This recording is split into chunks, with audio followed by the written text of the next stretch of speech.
Muy bien, ahora a continuación tendremos la participación del doctor Sandro Aníbal Durán, quien es maestro en Derechos Humanos y Sistemas de Protección de la Universidad Internacional de La Rioja de España. Es colegiado en el título profesional de abogado, especialista en Derechos Humanos, Derecho Internacional Público y Derecho Constitucional. Asimismo, jefe del Departamento Civil, Administrativo y otros del Estudio Jurídico Ríos Infantas. Doctor, muy buenas noches, le damos la bienvenida y así le agradecemos su participación y muchos éxitos en esta disertación denominada Proceso Constituyente. Adelante, doctor, le cedo la palabra. Buenas noches con todos. Muchas gracias al grupo académico por la invitación, a doctora Elvi Gerena, a todos ustedes, sus miembros. Vamos a empezar esta materia que vamos a estudiar el día de hoy sobre el proceso constituyente, pero lo vamos a hacer de una forma más didáctica, porque el interés del profesor o de quien está explicando es que ustedes entiendan. Y eso es lo que yo siempre les explico en las cátedras a todos los alumnos que me han escuchado. Yo quiero que ustedes comprendan el derecho constitucional y que no lo vean como una forma solamente de estructura y de plena fijación de las normas, sino que entiendan la forma en la que se tiene que aplicar. Vamos a iniciar por el concepto.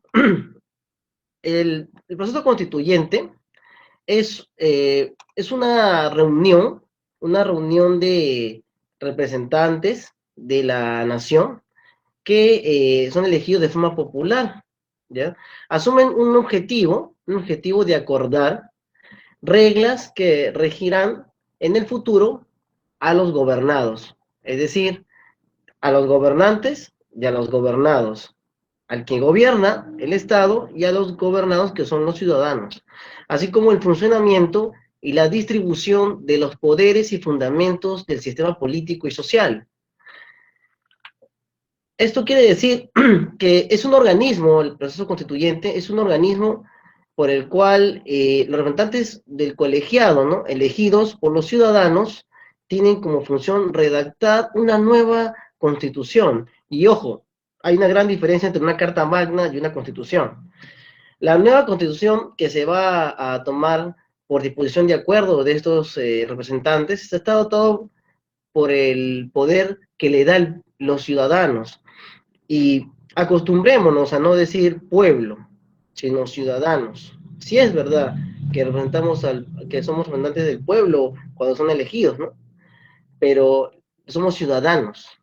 El decir la especificación de cómo se construye una nación se refiere a la formación idéntica de las personas.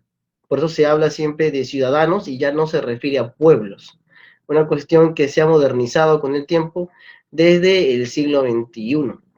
Ahora, la función de redactar esta constitución la da los ciudadanos con plenos poderes a esta constituyente, a esta reforma constitucional que se va a ir dando, ¿no?, a someterse a todas las instituciones públicas para su opinión.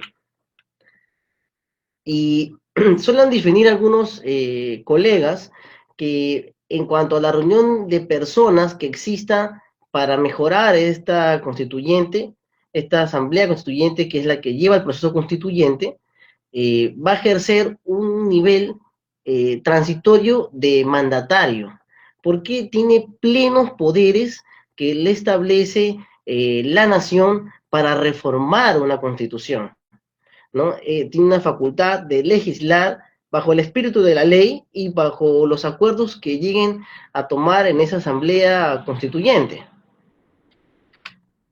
En ese sentido, también se puede decir que la constituyente es un mecanismo popular. Sí, es cierto, es un mecanismo popular y democrático para la configuración de un nuevo modelo de Estado.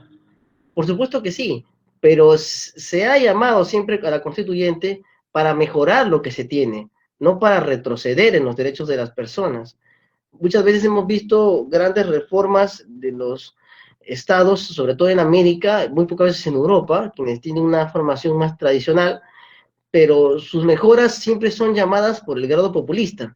Esto no se debe reflejar en una constituyente. Las reformas constitucionales nacen, como ya lo ha comentado el anterior letrado a mi exposición, para mejorar la vida de las personas, para desarrollar lo que falta de las anteriores constituciones, no para memorizar o amenguar los derechos de las personas que se han logrado durante años en la historia y en los cambios históricos constitucionales que ha habido en todos los países de América Latina y el mundo, ¿no? No se trata de generar, en esta constituyente tienen que tenerse en cuenta una cosa muy importante. Estos representantes de la nación no tienen por qué generar enmiendas a las constituciones anteriores. Se toma como referencia la constitución con la cual se va a cambiar, pero no precisamente se debe hacer enmiendas a las constituciones anteriores, solamente se debe de cambiar las cosas, las normas que no son claras, que no han beneficiado a los ciudadanos, y entregar una mejor disposición o aplicación de la norma, para dejar de lado, como ya sabemos bien, nuestro derecho, las ambigüedades, los vacíos legales, las formas por las cuales algunas organizaciones sociales, económicas o políticas puedan beneficiarse de esta constitución y hacer daño a los ciudadanos que lo han elegido. En cuanto a la Asamblea Constituyente, también podemos decir de que ha sido muy influyente en la edad contemporánea, ¿no? Que además marca un inicio muy importante desde la época de la Revolución Francesa. Por ello también se debe entender que una forma de cambio que se va dando durante los estados, durante mucho tiempo, es el aspecto del desarrollo de la nación. En Europa, la mayoría comenzaron siendo monarquía y luego pasaron a ser estados con monarquía constitucional. En los países de América Latina, pasamos de ser parte de un yugo, de una colonia, para luego convertirnos en repúblicas, que muchas veces fueron repúblicas que no estaban a la altura de lo que esperaban las expectativas de los ciudadanos. Por lo tanto, comenzaron a haber ciertos grados de republiquetas y países bananeros. Posteriormente, con los años, se ha ido esto mejorando, se ha ido modificando hasta construir una estructura de un Estado fuerte que haga respetar las normas y que sobre todo se cumplan, que los ciudadanos tengan la confianza de que esta Constitución no solamente los representa, sino que los hace sentirse parte de la sociedad. Una premura importante de la historia fue en la Revolución Francesa, ha sido el legado de esta trilogía, vamos a decir, de las constituciones, que es sobre la libertad, la igualdad y la fraternidad, en liberté, égalité, fraternité. Estos ideales que muchos piensan que tienen una posición más que todo muy, vamos a decir, cercana a la Comunidad de París, no tiene esos orígenes. Hay que explicarle muchas veces a los estudiantes de Derecho y muchos que se han inspirado en la historia que la Revolución Francesa no es una revolución socialista comunista, es una revolución liberal que en su época luchaba contra la posición conservadora, como ya lo explicó el anterior doctor que me ha antecedido. Era una gran pugna histórica entre dos grandes posiciones sociales e ideológicas políticas, que eran los conservadores y los liberales. Los liberales luchaban por defender el derecho de las personas a pensar libremente y también tenían algunos rasgos abolicionistas. En cambio, los conservadores eran tradicionalistas, vanguardistas y tenían una posición clara de seguir una estructura antigua y semifeudal, feudal y luego monárquica. En el segundo capítulo de mi exposición voy a darles un ejemplo de lo que pasó en América Latina, y así vamos a llegar a nuestra nación. Lo voy a hacer de manera sucinta para que lo puedan entender, y esto lo quiero basar en la Constituyente de Ecuador del 2008. El presidente Correa tomó el poder en el 2008 y en el 2007, si no me equivoco, y hubo una reforma de la Constitución en Ecuador. Esta reforma de la Constitución del economista, expresidente de Ecuador, Correa, que fue denominada la reforma viviente de las constituciones en Ecuador. Ustedes saben que en Ecuador es un país donde el conflicto social, debido a los problemas que ha habido en esa nación, era muy fuerte y que los presidentes no duraban más de un año, 2 años de gobierno, y los sacaban del Palacio de Gobierno, ¿no? Cosa que nosotros en Perú no tenemos esa costumbre, ¿no? Pero en Ecuador sí habían estas actitudes de los ciudadanos que entendían que su presidente no podía incumplir con lo que él había prometido en campaña y que no podía ejecutar en el poder. Así que esta constitución fue redactada y fue la que reemplazó a la de 1998. Fue reemplazada en la Asamblea Constituyente del 2007 y 2008. ¿Qué pasó en esta constituyente?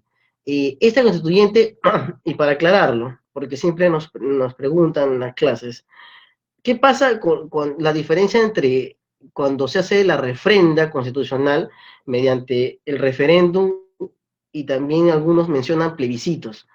Gran error en la interpretación de algunos constitucionalistas es decir que son iguales. No, no son iguales. El referéndum se hace en elecciones democráticas de una constitución, ¿ya?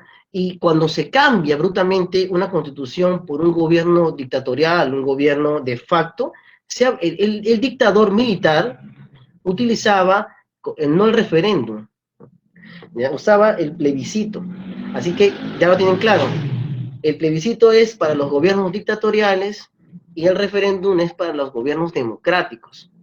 Cuando ustedes escuchen estas palabras, ya sabrán la diferencia entre cada constitución en Perú y en América Latina, cómo se formó y cómo se ejecutó para poder refrendar su supuesta constitución. Las constituciones de Ecuador, les comentaba, cambiaron cosas muy importantes. Fue aprobado por el 63.90% en el referéndum. Esto es, para nosotros nos parece poco, pero para Ecuador es muchísimo, porque en Ecuador así nomás no le daban la aprobación a un presidente.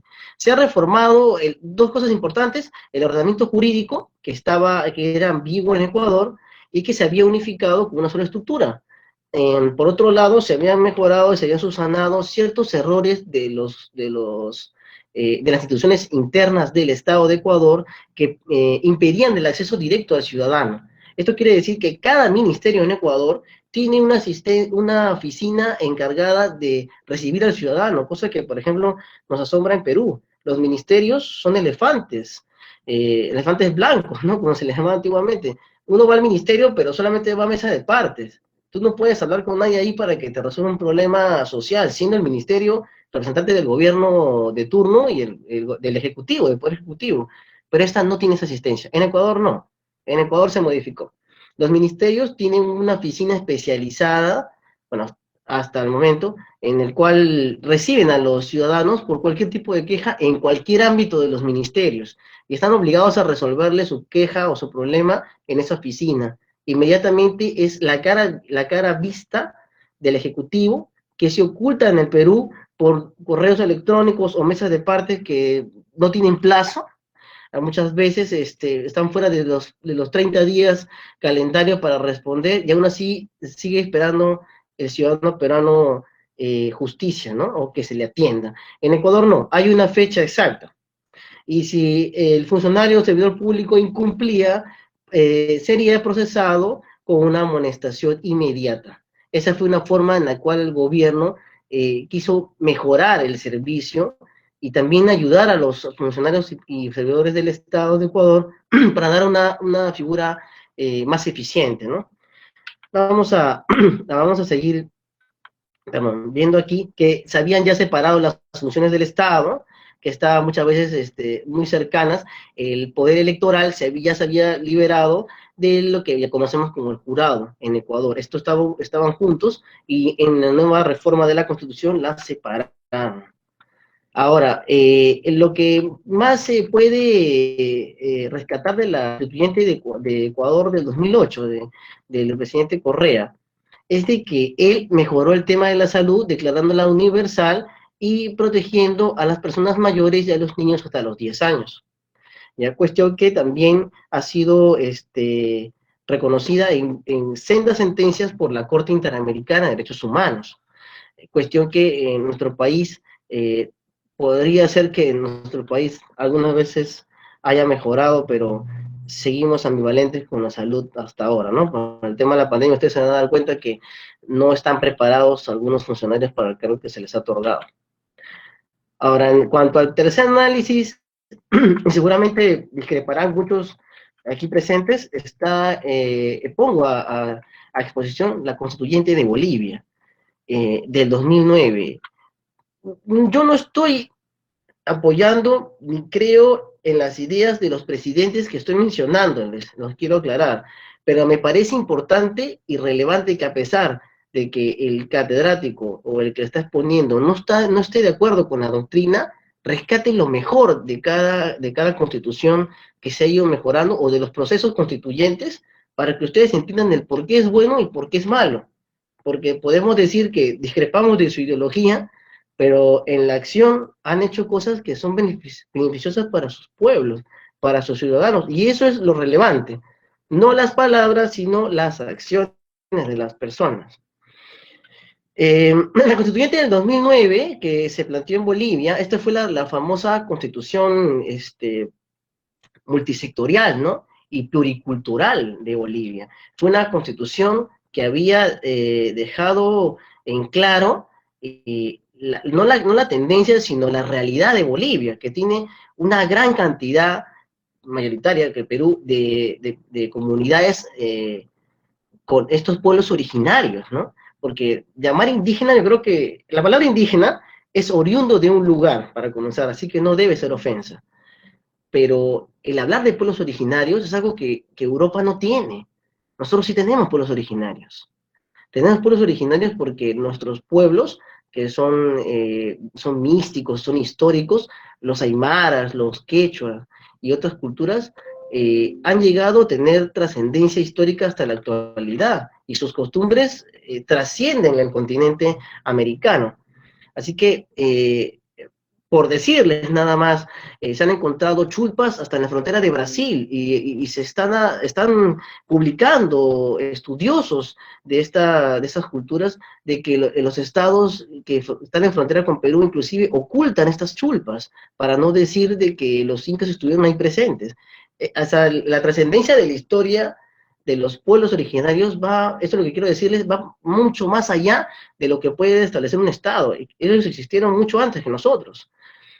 Los aymaras, el imperio incaico, los incas llegaron, y déjenme decirles un poco del tema, llegaron hasta Pasto en Colombia, así que hasta Pasto en Colombia hay restos incas, y había una estructura de estado inca, también en Ecuador, y también llegaron hasta el río Maule en Chile. Todas estas estructuras ya existían mucho antes que los estados pudieran haberse constituidos.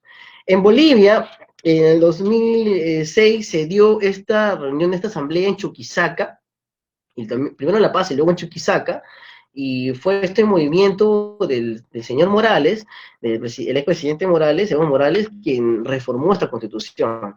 ¿Por qué se dio esta constitución?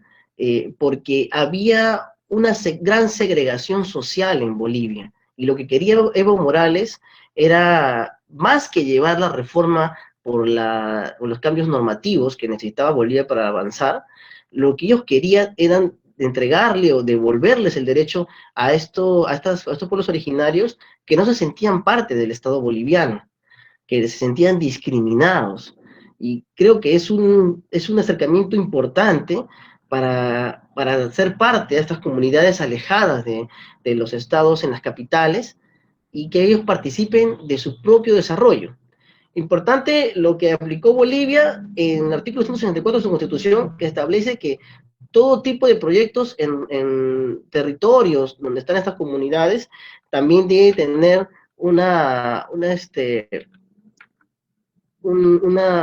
perdón, unas preguntas previas que llaman en Bolivia. Acá tenemos otra denominación, pero es lo mismo, ¿no?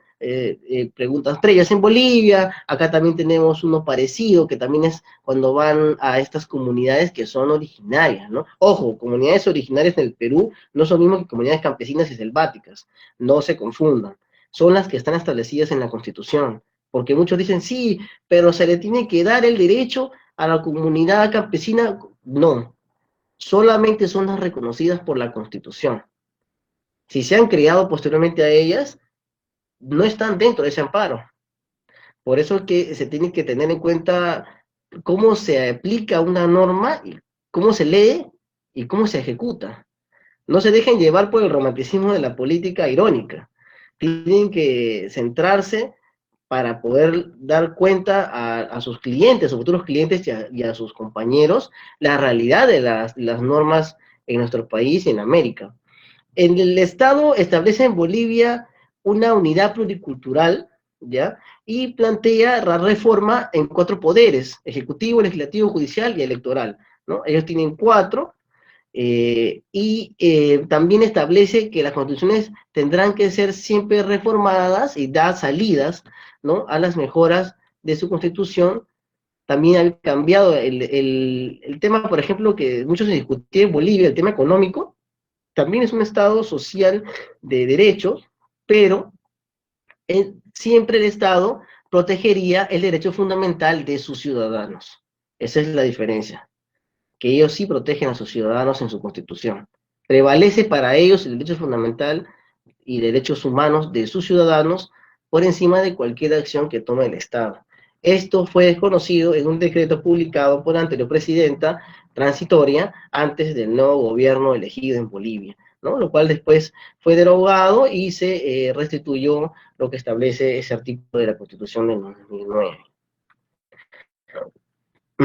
A ver, algo más corto para que lo puedan entender también, se tiene como ejemplo la Constituyente de Chile del 2020, esta Constituyente que se está dando en el país vecino de Chile y que a todos llama la atención en América y en el mundo, ¿no?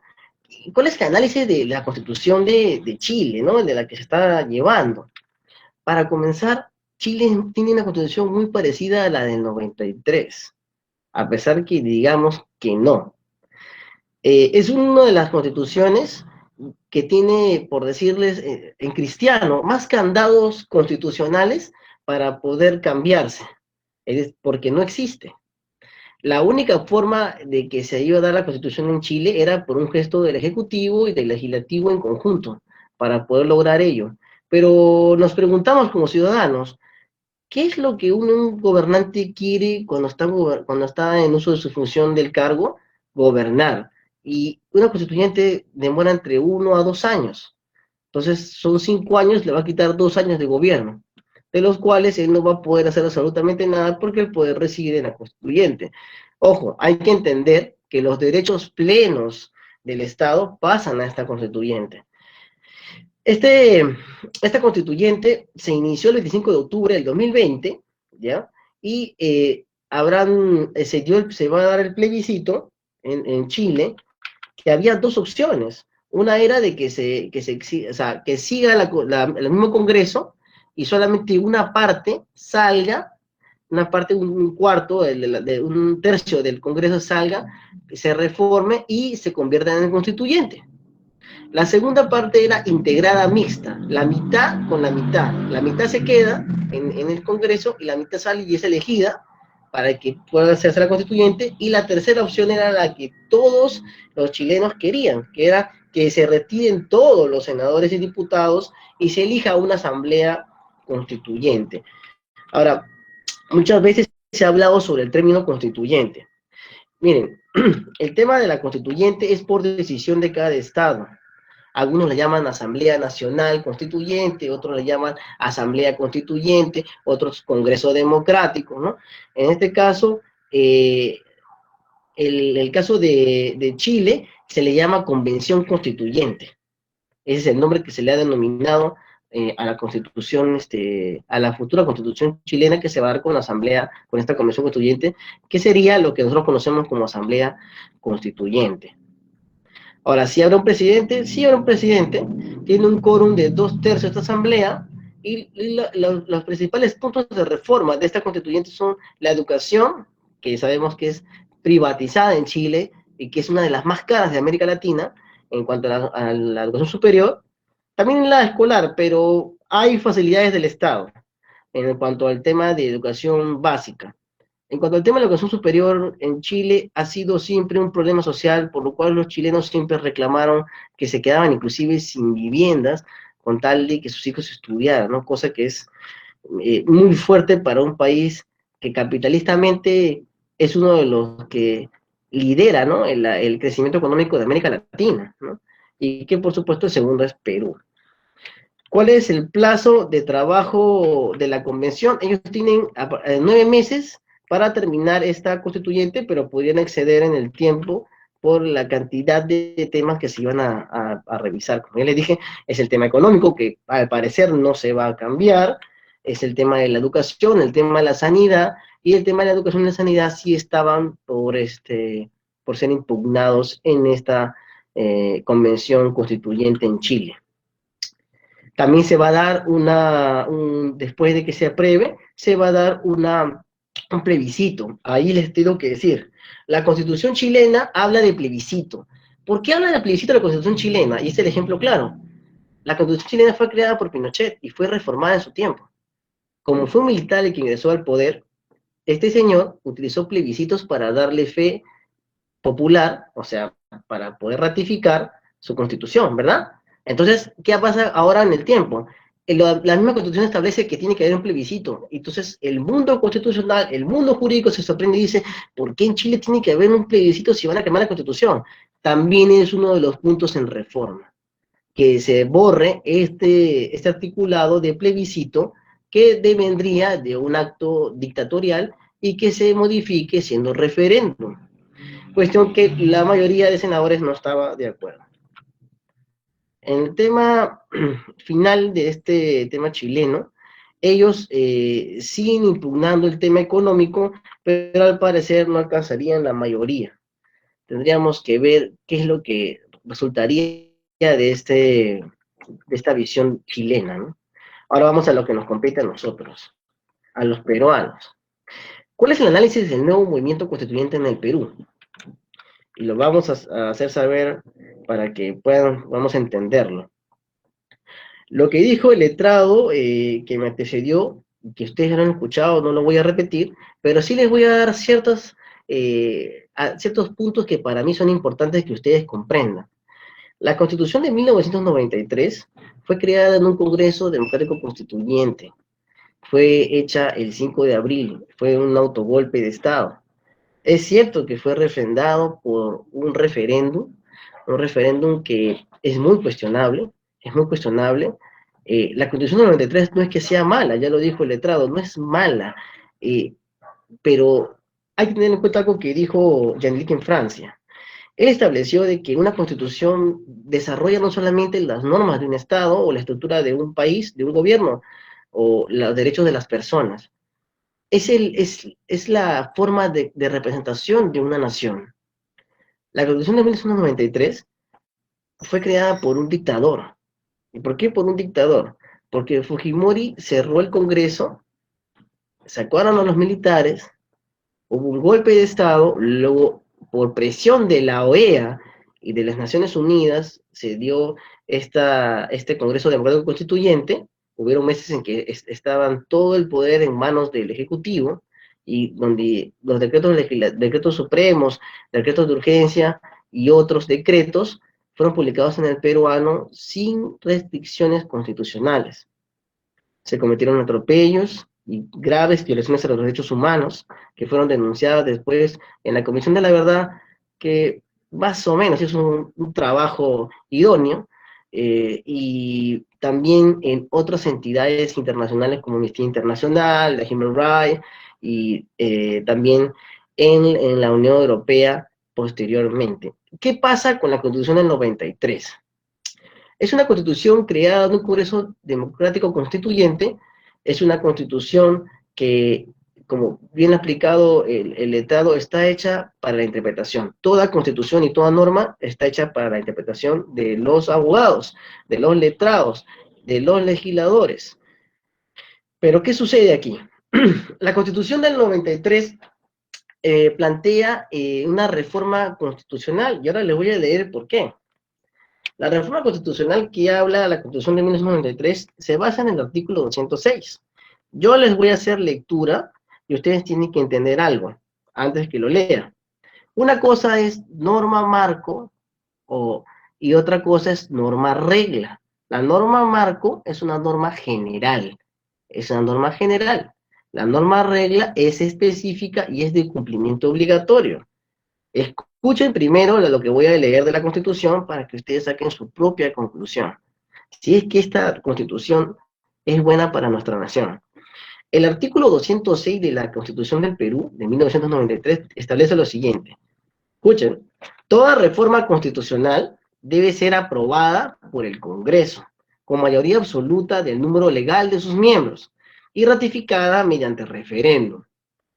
Puede omitirse el referéndum cuando el acuerdo del Congreso se obtiene en 2 legislaturas ordinarias, sucesivas con una votación favorable, en cada caso superior a los 2/3 del número legal de congresistas.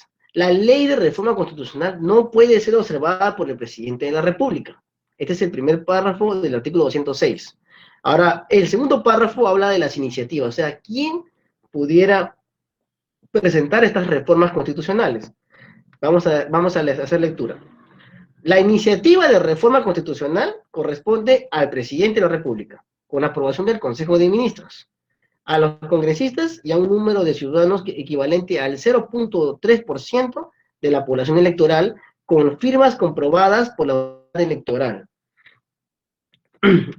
Es cierto lo que dice el letrado anterior. El artículo 3 nos permite hacer ciertas interpretaciones de la Constitución, porque forma parte de la estructura constitucional y establece que hay una vía de reforma, ¿no? También, pero esto es, lo voy a hacer lectura.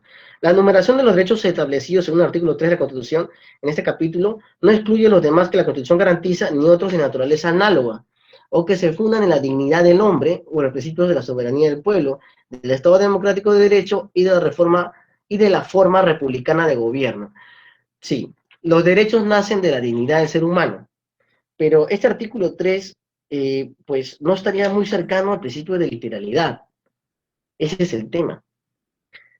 El artículo número 3 podría ser interpretado, sí, ¿no? Uno también puede decir como abogado que hay que forzar la figura, ¿no? Para restablecer la estructura constitucional, pero la Constitución no lo dice. La reforma constitucional solamente la especifica en el artículo 206.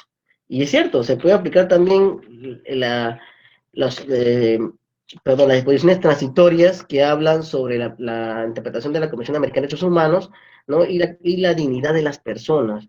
Pero el artículo 206 no habla de una asamblea constituyente. Este mismo artículo, y de parecido corte, tiene también la Constitución de chilena. Y por eso es que los chilenos lucharon para cambiar su constitución y estaban pidiendo una reforma constitucional mediante una constituyente, ¿no? Vale la redundancia. ¿En qué parte de este artículo, señores, establece el Estado peruano, nuestro país, que se puede hacer una constituyente? No existe. La reforma constitucional, dice el artículo 206, tiene que ser aprobado con mayoría del Congreso. Eso se llama Congreso Democrático Constituyente. Seguimos con el proyecto que dejó el señor Fujimori. No se ha cambiado este artículo. Y los legisladores no tienen ningún interés en cambiarlo. Porque uno, tal vez no les conviene, o dos, porque no hay interés de los legisladores por reformar estos artículos para favorecer cambios. Que dice solamente aquí de que son ratificadas en 2 legislaturas, ¿no? Con 1/3. Eso quiere decir que los congresistas tienen que mantener su idea 2 legislaturas seguidas para reformar la Constitución, pero una reforma de la Constitución que no nace de lo que decide los ciudadanos. Ahí está la ruptura constitucional, que, bueno, humildemente es, en mi opinión, y si discrepan, pues tienen todo el derecho de hacerlo, porque esto es democrático. Las asambleas constituyentes y las convenciones constitucionales, o las asambleas nacionales, nacen directamente de los poderes que le da el pueblo, es decir, los ciudadanos, como les he venido diciendo, mediante la decisión del cambio. Pero ¿quién ejecuta el cambio? Lo hacen los gobiernos. En esta Constitución no permiten ni siquiera que el presidente convoque constituyente, como sí lo establecía en su reforma el artículo de la Constitución de 1979. ¿Qué es lo que sucede aquí? Esto, de alguna otra manera, sería establecer lo que nos han venido diciendo, de que los presidentes son golpistas. Esta constitución promueve los golpes. Solamente lo puede hacer el Congreso que representa al pueblo. Montesquieu decía algo que yo quisiera invocar, interesante su posición, he leído parte de su tesis, él decía de que en el Congreso hay representantes del pueblo, pero no representan la voluntad general del pueblo. La voluntad general del pueblo solamente se ve reflejado por única vez en las asambleas constituyentes. ¿Cómo representamos al pueblo en un Congreso que de por sí está desvalido y queremos cambiar la Constitución porque vemos que está mal? No se puede, bajo la Constitución del 93. No es que sea mala, tal vez habría que, lo dijo el letrado, pero en nuestra realidad, en nuestra lectura mínima y básica, dense cuenta ustedes mismos que no hay una forma de cambiar la Constitución hecha por los ciudadanos, salvo con estas prerrogativas impuestas sobre el número de ciudadanos equivalente a un 0.3%. Pero estos porcentajes y estas presentaciones de los ciudadanos, que también son iniciativa, siempre son observadas por el jurado. Ya ha habido un ejemplo. Hace 2 años presentaron una reforma del capítulo económico de la Constitución sobre el tema de desarrollos en lugares campesinos y selváticos de nuestro país. ¿Qué hizo el jurado? Estableció lo siguiente, que habían firmas que no estaban bien certificadas, y por la falta de certificación declararon improcedente su admisión de estas firmas. Como no había ratificación de estas firmas y no se pudo elaborar un buen trabajo, al final los abogados desertaron a esta reforma. Y entonces, ¿cómo sería la forma para que el ciudadano participe?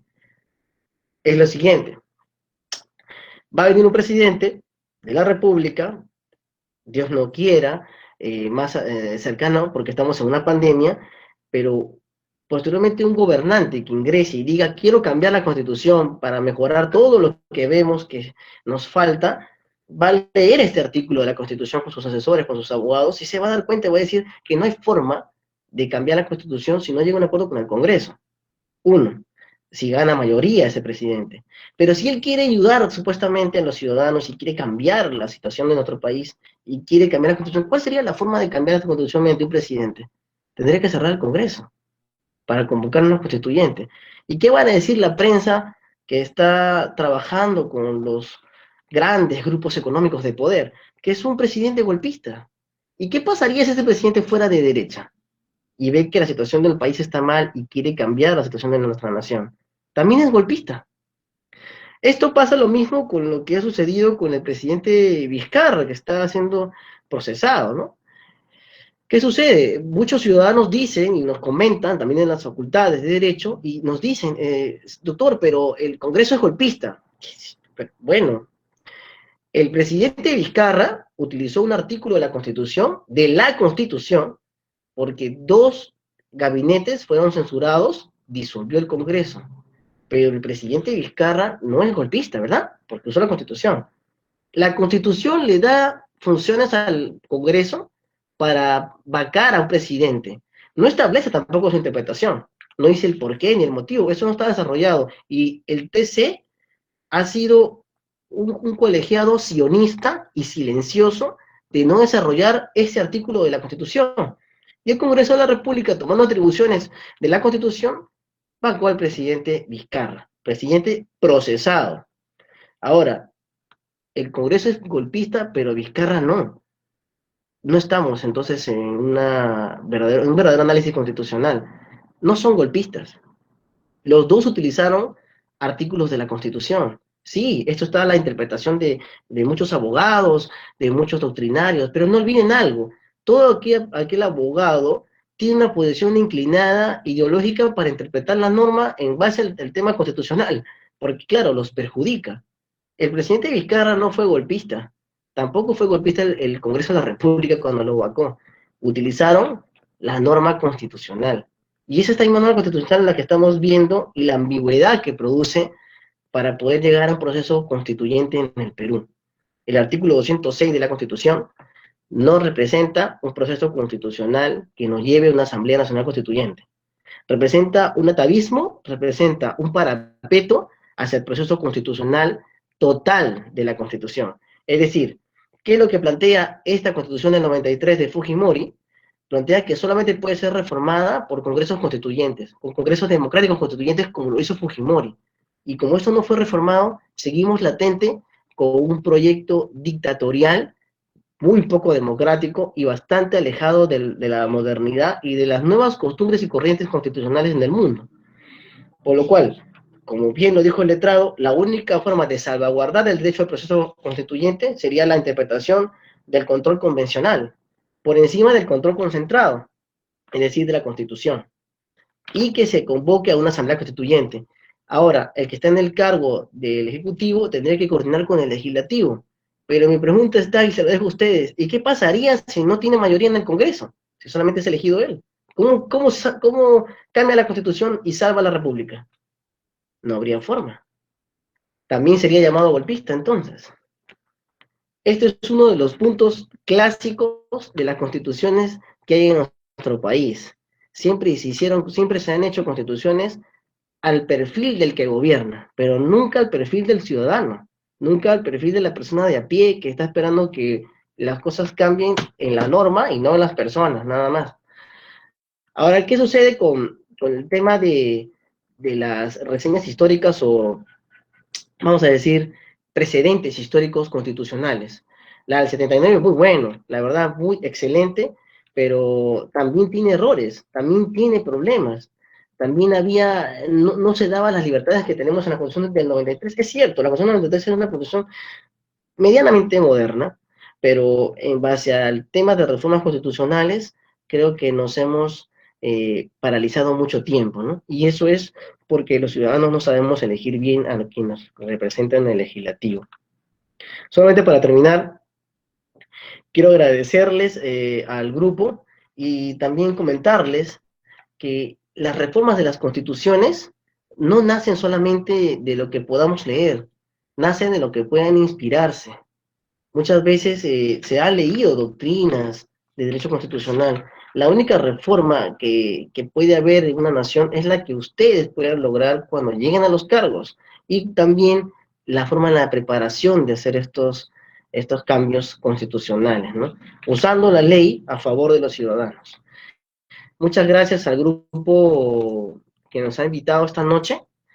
Yo estoy aquí dispuesto a responder todas sus preguntas. Cualquier duda, estoy a su disposición, señorita. Muchas gracias. Muchas gracias a usted, doctor, por su participación. Quisiéramos que nos pueda responder una pregunta que la va a formular ¿Sí? el abogado Eduardo González. Eduardo, adelante, por favor, con tu pregunta. Te cedo la palabra. Doctor, ¿qué tal? Buenas tardes. Nuevamente muy agradecido por estar aquí con el grupo de Proyección Social. Doctor, mi pregunta es la siguiente. Frente a una posible reforma constitucional, en su opinión, ¿cuáles serían los aspectos principales o fundamentales que deberían de cambiarse en nuestra Constitución? A ver, bueno, les voy a comentar humildemente mi posición sobre el tema de algunos derechos. Seguramente todos aquí están esperando algún tipo de diatriba sobre los temas económicos, pero es uno de los puntos que someramente voy a tocar. El principal y fundamental para mí son la sanidad, es decir, la salud, la educación y el trabajo. La sanidad es algo que en el Perú no se ha cambiado absolutamente nada desde que nació el gobierno de Fujimori hasta la fecha. Desde el IPS, Salud, MINSA, no han cambiado absolutamente nada. El presupuesto, ya lo hemos visto, es paupérrimo. La aplicación de los presupuestos del Estado bajo estos funcionarios, es que es cierto lo que decía el doctor Nique de la Puente y lo que comentaban muchos profesores en las facultades de Derecho. Existen mediocres funcionales. Y eso, grábenselo bien, es mediocre funcional. El mediocre funcional, que es funcionario, aquel profesional que aún usando o teniendo un título profesional, no ejerce bien su profesión, porque solamente lo único que ha logrado es terminar su carrera, pero jamás se especializó, jamás quiso aprender más allá de su carrera y cuando lo ejerce, no sabe aplicarlo. El primer punto, la salud. El segundo punto, la educación. Como ustedes verán, la educación en el Perú se ha convertido en un negocio jurídico. Y quien le habla, que es el también presidente de la Asociación Civil de Graduados y Egresados Garcilacinos, nosotros tenemos una demanda de amparo contra la resolución de SUNEDU que ha afectado a nuestra Universidad Inca Garcilaso de la Vega, en la cual somos la única demanda de amparo admitida a nivel nacional de 47 demandas que han sido declaradas improcedentes y que estamos a la fecha en el auto de saneamiento para que se dicte sentencia de primera instancia. Esto quiere decir, señores, que en realidad la educación se ha convertido en un negocio jurídico, y sobre todo la educación superior. Esto recaído en los decretos legislativos 882, creados en el gobierno del señor Fujimori, que convirtió la educación en un negocio y que no pudimos o no entendimos, no entendieron estos señores, de que la educación es un derecho que tenemos que proteger y no que explotar como un comercio. En cuanto al tercer aspecto del trabajo, me parece que la mejora del trabajo ha sido no por el legislativo, sino por los jueces de trabajo, quienes han implementado mejoras y también han beneficiado a los trabajadores, de los cuales se había dejado de lado, se había despojado sus derechos, y sin normas para hacer defensa de esos derechos, los jueces de trabajo han aplicado de una manera, bajo el principio properario y homine, la mejora de sus beneficios sociales, la mejora de sus salarios, el respeto y la dignidad que debe tener todo trabajador, sea del sector privado, sea del sector público. El cuarto punto, seguramente que esperarán ustedes sobre el tema de la economía. La economía, señores, y también las formas de aplicar una economía social de mercado no está mal. La cuestión aquí está cómo se ejecuta, cómo se aplica en la práctica. No se dejen llevar por el silogismo jurídico, establecen, eso se aplica así. No, eso lo aplican los gobernantes en el ejercicio de su función pública.